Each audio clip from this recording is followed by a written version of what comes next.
संतवासी महाराज की जय, सब संतों की जय।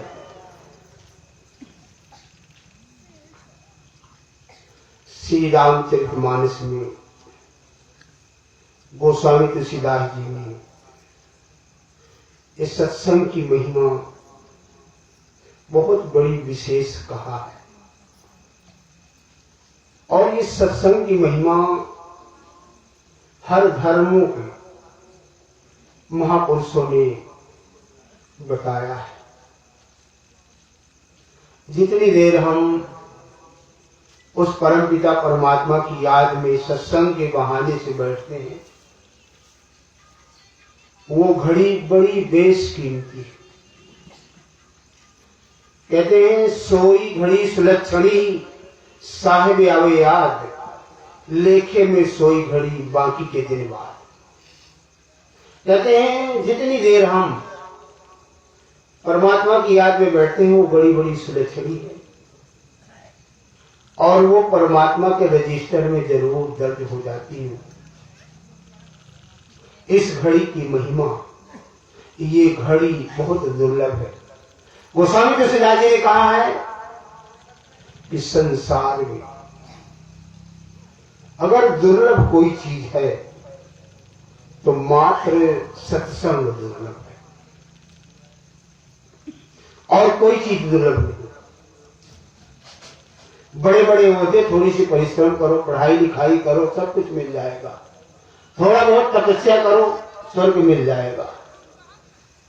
लेकिन सत्संग, जिसके ऊपर परमात्मा की बहुत बड़ी अनुपम दया होगी, उसी को मिलेगा। बहुत दुर्लभ है सत्संग। गोस्वामी तुलसीदास जी कह रहे हैं सत्संगत दुर्लभ संसारा, भरी कहूँवार। अरे खूब अच्छी तरह से सोच विचार करके मैं कह रहा हूं कि अगर दुर्लभ है तो मात्र सत्संग दुर्लभ है। आज तीसरा दिन है, बार बार यही कहा जा रहा है कि सत्संग बहुत दुर्लभ है, बहुत दुर्लभ है। संसार के इसके मुकाबले कोई लाभ नहीं। शंकर जी कह रहे हैं गिरजा संत समागम सब न लाभ कछुआन, और बिन हरि कृपा न हो ही सो गाँव ही वेद पुराण। कह रहे हैं सत्संग के मुकाबले संसार में कोई लाभ नहीं है, और मैं ही नहीं, सारे वेद ग्रंथ धर्म महापुरुष जितने भी हैं वो इसके बारे में बता रहे हैं। इसकी इतनी बड़ी महिमा है सत्संग। सत्संग से ही अगर हमें प्राप्त होगा परमात्मा, तो मात्र सत्संग। भगवान राम ने सबरी से नौका भक्ति में सबसे पहले भक्ति कहां से शुरू होती है? प्रथम भक्ति संतन कर संगा। कहते हैं ये भक्ति की शुरुआत है, भक्ति का श्री गणेश है मात्र सत्संग। यहीं से हमें भक्ति का पता चलेगा कि आखिर भक्ति है क्या।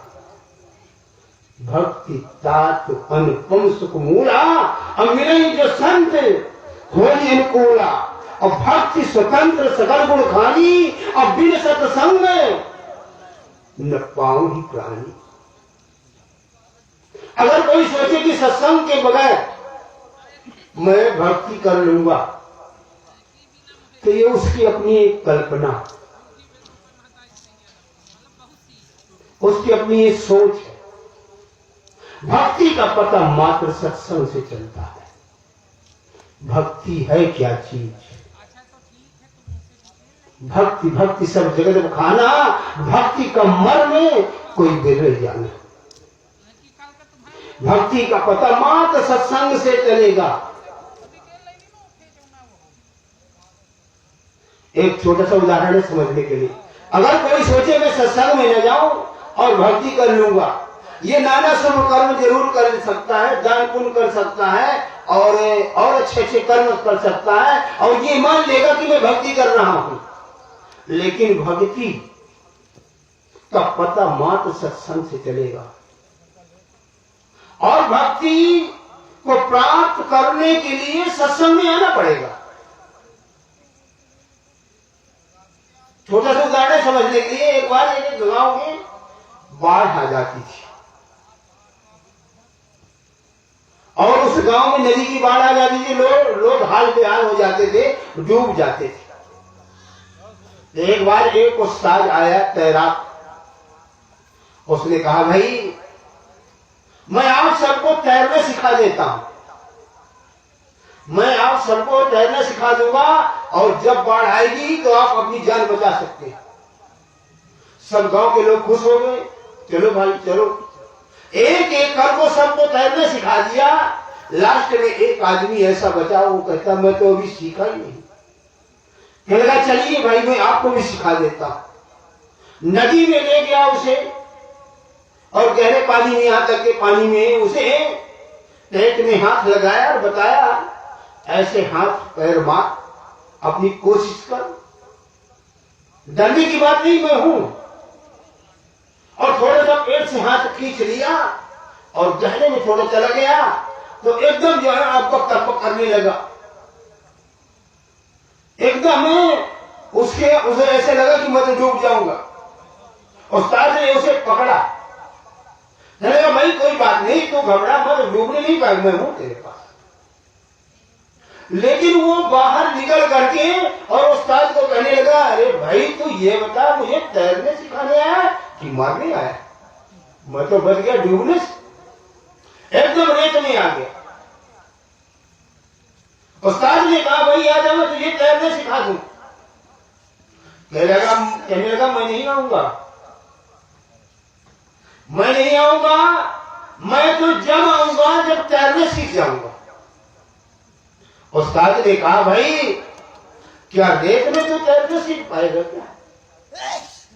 तैरना सीखने के लिए तुझे पानी में आना पड़ेगा, मेरा सहारा लेना पड़ेगा, तब तुझे तैरना आएगा। कहीं सूखे रेत में तुझे तैरना नहीं आएगा। कहने का भाव ये है अगर हमें भक्ति का मर्म जानना है तो हमें सत्संग में आना पड़ेगा। इसलिए कहा प्रथम भक्ति संतन कर संगा और दूजे रति मम कथा प्रसंगा। भक्ति की शुरुआत मात्र सत्संग से होती है और इस सत्संग का पावर,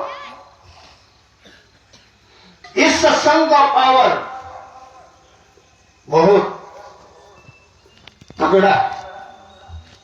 सत्संग के प्रताप से वंशहीन सुनकार निर्धन धन पावे तथा रंग कराव हो जाए।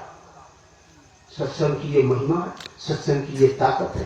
पहले दिने आप सब सुने भी हैं और सुनाया भी गया है कि सत्संग के प्रताप से वशिष्ठ जी ने इस धरती को अपने सिर में रख लिया और विश्वामित्र 80,000 की तपस्या की ताकत लगा दिया, जरा से भी नहीं टेक पाए।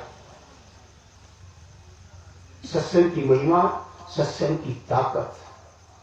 अगर कोई टकटकी लगा करके, ध्यान लगा करके सत्संग सुनता है, जैसे जैसे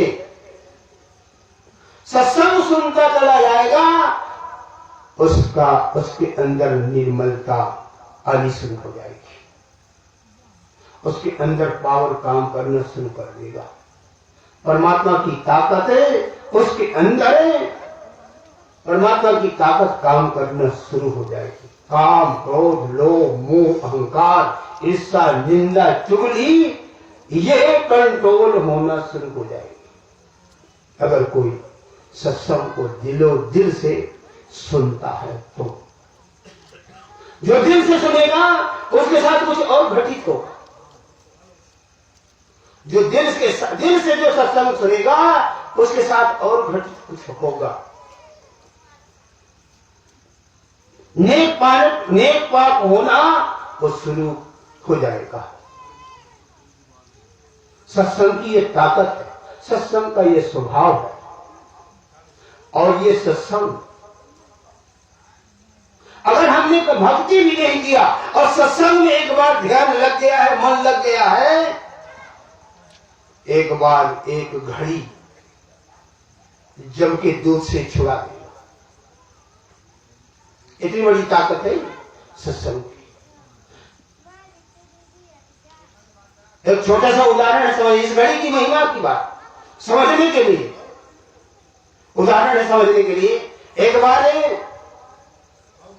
एक आदमी जो था वो किसी केस में फंस गया और जज ने उसे फांसी की सजा बोल दी। जज ने फांसी की सजा बोला, प्राण सूख गए उसके,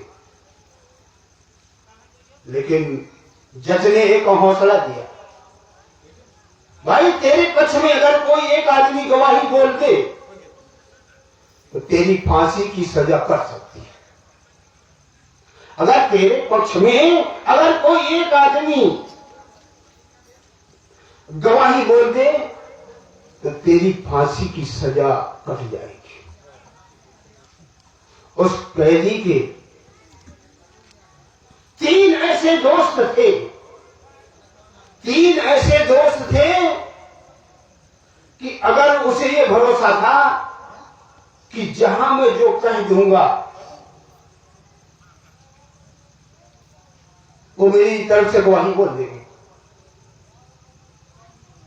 खुश हो गया। और उन तीनों में से एक दोस्त ऐसा था उसका कोई भरोसा नहीं था, लेकिन दोस्त के बहुत बड़े पक्के थे। दोस्त गवाही जरूर बोलेंगे, उसे खुश हो गया।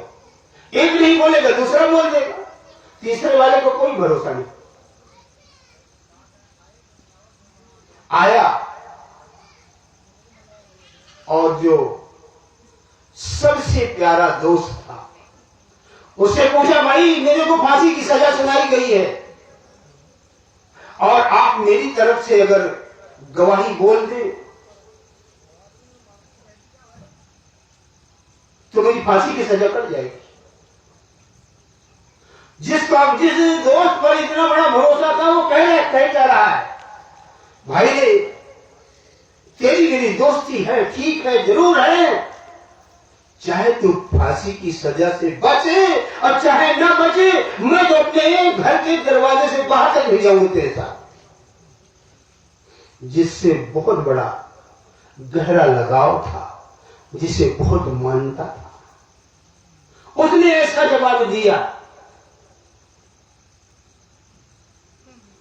फिर मन में आया कि चलो इसने तो धोखा दे दिया, लेकिन जो मेरा दूसरा वाला दोस्त है वो जरूर मेरे साथ जाएगा, गवाही बोलेगा।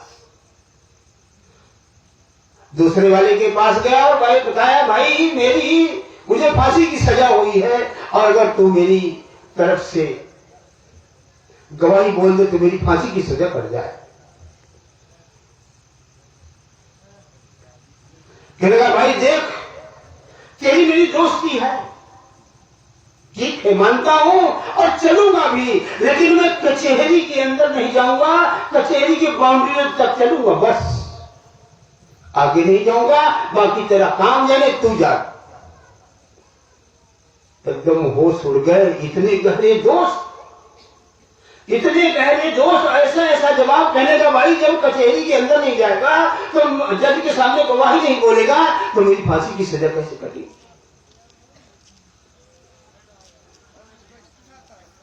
उदास हो गया। जब इतने 2 घनिष्ठ दोस्त ने उसको धोखा दे दिया, तीसरे वाले का क्या भरोसा, लेकिन भैया जब अपने ऊपर पड़ती है तो सांप को मामा कहना पड़ता है। सोचा कि चलो क्या पता शायद दया आ जाए। तीसरे वाले जो इतने घनिष्ठ दोस्त थे, इन्होंने मेरे साथ चलने के लिए, गवाही बोलने के लिए तैयार न हुए। तीसरे वाले से तो कभी बाई चांस दुआ सलाम हुई है, वो क्या जाएगा। फिर भी गया, और जब उस दोस्त के पास गया और दूर से वो दोस्त देखता है, बहुत खुश हो गया, आज मेरा दोस्त आ रहा है। बहुत खुश हो गया और दोस्त आ रहा है। तुरंत उसके लिए चाय नाश्ता का इंतजाम किया और तुरंत जो है कुर्सी पे बैठाला, नाश्ता करवाया और कहने लगा, भाई आज कैसे आना हुआ?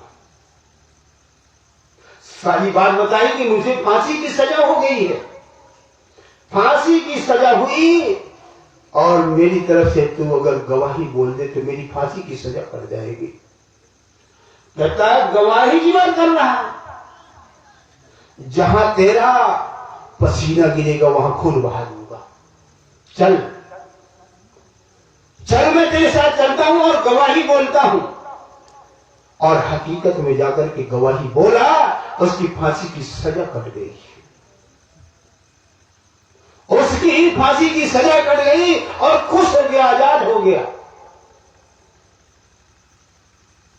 कहने का भाव ये है, इसका मतलब समझने के लिए हमारे पास सबसे प्यारी चीज क्या है? रुपया, पैसा, धन, दौलत। इसके लिए हमने कितनी ठगियां, बेईमानी, चोरी भी कर रहे हैं। इसको ऐसे पकड़ रहे हैं, ऐसे पकड़ रहे हैं। यही है पहला वाला दोस्त, यही है पहला वाला दोस्त। जब आखिरी समय आएगा, चाहे कितने करोड़ों बैंक में जमा कर दिए हो, चाहे जितने पीले सफेद धातु सोने चांदी के इकट्ठे कर लिए हो, जब आखिरी समय आएगा, इनसे हमने इतना प्यार किया, इतना प्यार किया, जब अंत समय आया, मौका आया, तो ये बस दरवाजे के अंदर हमारे साथ में जा रहे हैं। जिन्हें हमें सबसे बड़ा प्यार है, ये सिर्फ हमारे चौखट के अंदर ही है। और कहते, भाई जा, अभी तक तेरी मेरी दोस्ती थी, अब तू जा यहां से। सबसे पहला वाला दोस्त है। कहने का भाव, ये माया हमारे साथ नहीं जाएगी, जिसके साथ हमने इतना बड़ा प्यार किया। दूसरे दोस्त कौन है? मेरी लड़की है, मेरा लड़का है, मेरी पत्नी है, मेरा पति है, मेरे यार दोस्त, कुटुंब, परिवार, रिश्तेदार, यार दोस्त हैं। ये दूसरे वाले हैं, ये दूसरे वाले दोस्त हैं। इन्हीं में हम सब फंसे हुए हैं। मोह बस अपना बनाए बैठे हुए हैं, और नहीं, ये हमारे कर्मों के अनुसार कोई पत्नी बन गया, कोई पति बन के आया। हकीकत में इसका सार, इसका निचोड़ हमारा सिर में अपना प्रारब्ध है। और जितने दिन तक हमारे इनके साथ लेन देन है, उतने दिन तक हम इनके हैं और ये हमारे। जिस दिन ये लेन देन पूरा हो जाएगा, मौत का समय आएगा, या तो हम छोड़ के चल देंगे और या तो ये हमें छोड़ के चल देंगे। ये दूसरे वाले दोस्त हैं। ये कहां तक जाते हैं? मात्र कचेरी की बाउंड्री लगी, यानी चीता तक, बस चीता तक। और फिर आगे कहते, भाई जा, चाहे तुझे फांसी हो, चाहे नरक में जा, चाहे स्वर्ग में जा, जैसे तूने किया बस अपना भोग। ये दूसरे वाले दोस्त हैं, ये हमारे साथ नहीं जाएंगे। अपना किया हुआ कर्म ही हमारे साथ जाएगा, अच्छा या बुरा। लेकिन अब तीसरा वाला दोस्त कौन सा है? तीसरा वाला दोस्त ये है जो आज इस घड़ी में बैठे हुए हैं। जिस घड़ी में आप बैठे, सोई घड़ी सुलक्षणी, साहिब अवयात लेखे में सोई घड़ी बाकी के दिन बाद। जो ये लाभ आज मिल रहा है, गिरजा संत समागम सब न लाभ कछुआर, अब बिन हरि कृपा न हो सो गाँव ही वेद पुराण।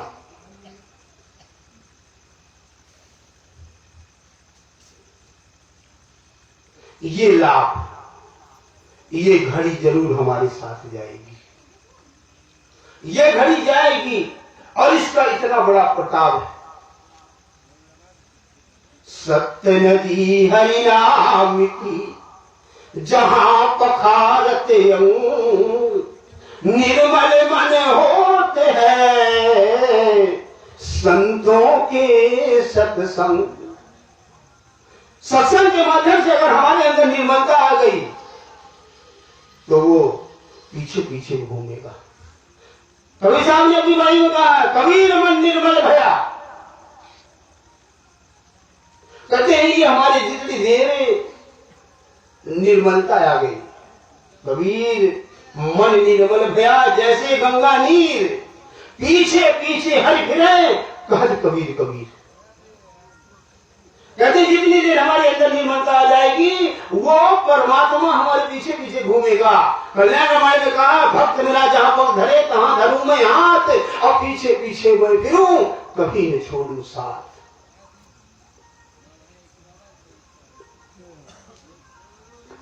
जब हम सत्संग के माध्यम से हमारे अंदर निर्मलता आ जाएगी तो इसका इतना बड़ा लाभ होगा कि ये अगर हमें नरकों की भी आग से बचा देगा। एक छोटा सा उदाहरण समझने के लिए, और एक बार एक कुली था तो बोझा ढोने का काम करता था, लेकिन उसका एक नियम था कि वो 2-3 घंटे मेहनत करता था अपने लिए, अपने घर परिवार के लिए, और इसके बाद फिर वो परमात्मा में अपनी मेहनत करता था। परमात्मा कोई छोटा आदमी, कोई एक ऐसा आदमी जो परेशान हो, बोझा नहीं ढो पा रहा है, तो उसका बोझा ढो करके उसके ठिकाने तक पहुंचाए। उसके ठिकाने तक वो परमात्मा पुण्य का काम करता था, परस्वार्थ करता था। तो एक बार इसी तरह एक आदमी ऐसा आया, उससे बोझा जो है नहीं ढोया जा रहा था, तो उसने कहा, भाई, पुरी ने देखा ये बहुत परेशान है। उसने कहा, भाई कहां जाना? कहने लगा, बस ये स्टेशन से निकलते ही 500 मीटर में मेरा मकान है, वहां तक मुझे ले जाना। कहने लगा, भाई ठीक है मैं ले चलूंगा। कहने लगा, कितने पैसे लेगा? कहने लगा, मैं पैसा नहीं लूंगा, मैं पैसा तुमसे नहीं लूंगा, लेकिन एक काम है, बोझा मैं तेरा लूंगा। या तो तू कुछ परमात्मा की चर्चा कर, यानी सत्संग सुना, मैं सुनता चलूं, और या तो मैं कहूं तू सुनता चल। अब उस बेचारे को कौन सा सत्संग पता कि मैं कौन सा सत्संग करूं? उसने कहा, भाई देख, मुझे सत्संग वत्संग तो आता नहीं है, तू ही सुनाता रहेगा और मैं सुनता रहूंगा। तो ठीक है, बोझा उठाया कुली ने और सत्संग सुनाना शुरू कर दिया। सत्संग सुनते सुनते, चलते चलते उसके मकान में पहुंच गया। आधा घंटा में जब पहुंचा तो उसने कहा, भाई अच्छा ये सामान मेरा रख दीजिए, आप ये बताइए कि पैसे कितने चाहिए? कहने लगे, पैसे की क्या बात कर रहा है? पैसे की तूने इतना बड़ा एहसान किया है कि कम से कम तू सुना और मैंने सत्संग कहा, इतनी बहुत कम क्या मेहरबानी है क्या? कम से कम इतनी देर तक परमात्मा की चर्चा तो हुई। पहले भी मैं तेरे से बताया कि मुझे पैसा नहीं चाहिए, अब मैं जा रहा हूं। जिसका बोझा था उसने कहा, भाई अब कब मिलेंगे? मेरा आना जाना होता रहता है स्टेशन से, अब तो मैं आपसे जरूर मिलूंगा। कहने लगा, भाई अब तेरा मेरा मिलना नहीं होगा, अब तेरा मेरा मिलना नहीं होगा। कहने लगा, क्यों? कहने लगा, अगले हफ्ते वाले इतवार को मेरी मौत हो जाएगी। कहने लगा, क्या बात कर रहे हैं? कहने लगे, नहीं, अगले हफ्ते मेरी मौत हो जाएगी, अब तेरी मेरी मुलाकात नहीं होगी। कहने लगे, अरे क्या बात करता है? कहने लगा, ये बात और मत पूछ। कहने लगे, क्यों? कहने लगे, अगले हफ्ते मेरी मौत होगी, उसके अगले हफ्ते तेरी मौत हो जाएगी। अगले हफ्ते मेरी मौत हो जाएगी। उसका पूरा पता ठिकाना लिख लिया। क्या पता, जरूर कोई बात होगी जो एक पैसा नहीं लिया इसने, जरूर कोई न कोई पहुंचा हुआ है क्या। उसने कहा भाई ठीक है, तो अपने एड्रेस लिख, पूरा एड्रेस लिखा और वो जो है रोज पता करता रहा। आदमी खत्म तो नहीं हुआ, लेकिन ठीक जिस दिन बताया था उस दिन उसकी मौत हो गई। जाते जाते ये भी बताया था, उसकी सारी बात उसने जान किया था और ये बताया था कि भाई तूने अपनी जिंदगी में कभी कोई ऐसा कर्म शुभ कर्म नहीं किया कि तेरे लेखे में पुण्य कर्म का लेखा जोखा हो।